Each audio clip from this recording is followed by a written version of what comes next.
kum gajing kershan yu kertong ke BJP na not Shillong oba khar krang kanong yalam barat ba jo ka Meghalaya Pradesh Mahila Congress ka kong Suzuki Pariat hakasi balang jang kateo kala lit penis no elade shakane keseng sain perthai ka kong Pariat habakran hakade kesngi kalau ong bakajing ni no jong ka na keseng Congress banit penis so keseng BJP kalong na ka Bynta ka Roy ka par jong ka constituency hi Barokway ka baktik ha ka mesim jonga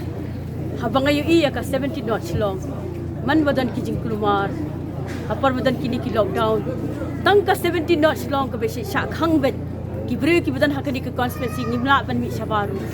tinga shi yo i be ki bre ki ong bale tang ka constituency jongi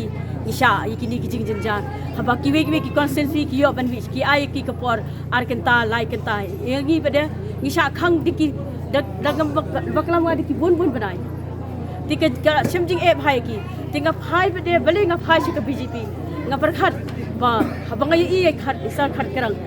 ka jinglong jung i ibre bla dan haka law and order ila ban mi chakhmat klem jing ting klem jing sme haka no ka por ba ibre jong kani ka constituency kiton kam ye ka ta ka penlong bhai nga banjit bat ban vote ya ka BJP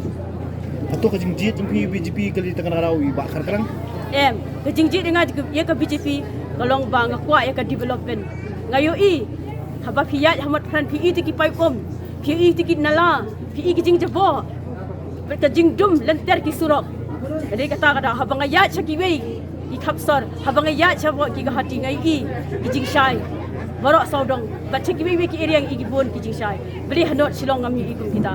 ka jing te ka jing suwe ki kena samlah hab giya lanti ki sheong beli kong kum ni ka dum beli ka hadu kan ni dim jutan pepet ya kan ni ka not Shillong jungi ta kadau nga Phai Sha ka BJP habangai iba bon ki development ki dan haka after a very long discussion after a very detailed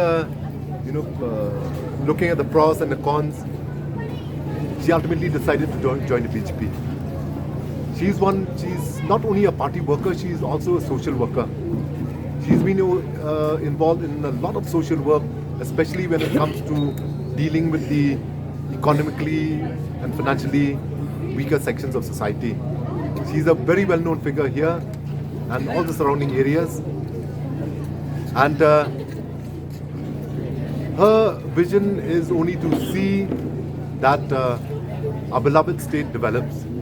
Her vision is that she wants to see the economically and financially backward sections of society, they also start progressing.